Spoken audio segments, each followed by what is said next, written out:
CIFAE, so we've been an organization for 15 years. 2 years into it, I changed it from a conservation organization to one that focused more or less, mostly, always, on human dignity, but especially on this concept that I call holistic sustainability, the heart of which is human dignity. So whatever issue that we're wanting to resolve, food, energy, commerce, biodiversity, all these things are all inextricably linked, right? They're all incredibly important.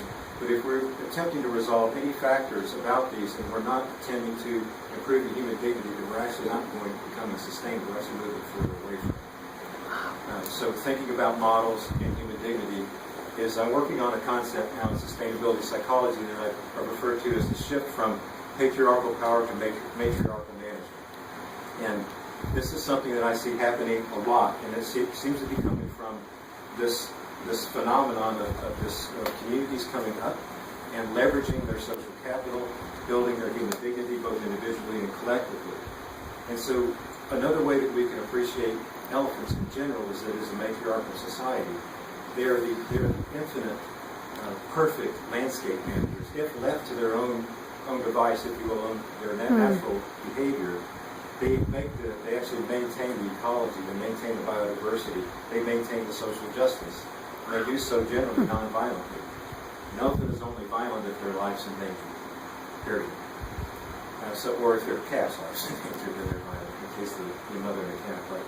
But so, the purpose, the reason why I mention this is not because we do not want, we want the segregation of males out of the population, which they have to do for obvious reasons to protect gene pool and that. But the main thing that's important is that how intensely and sensitively managed their social structure is. And so there's a great deal of reverence that you can see for the elephants that have gone before them, for the elephants over there. There's joint protection of the young. They work within the landscape in ways that are ecologically and socially continuous, so that they're completely non-destructive. Like a number of stories where I've seen where during droughts, elephants dug a lake. Dig a lake, and the water fills up the lake. Fish go into the wading birds go in there. They push the trees down around so the animals can have, all different animals have something to eat. They eat some of the leaves and they work that landscape. They heal that area that's drought. Of course, the grasses grow back because the trees have been pushed down. So they do that. They do this as a matter of course.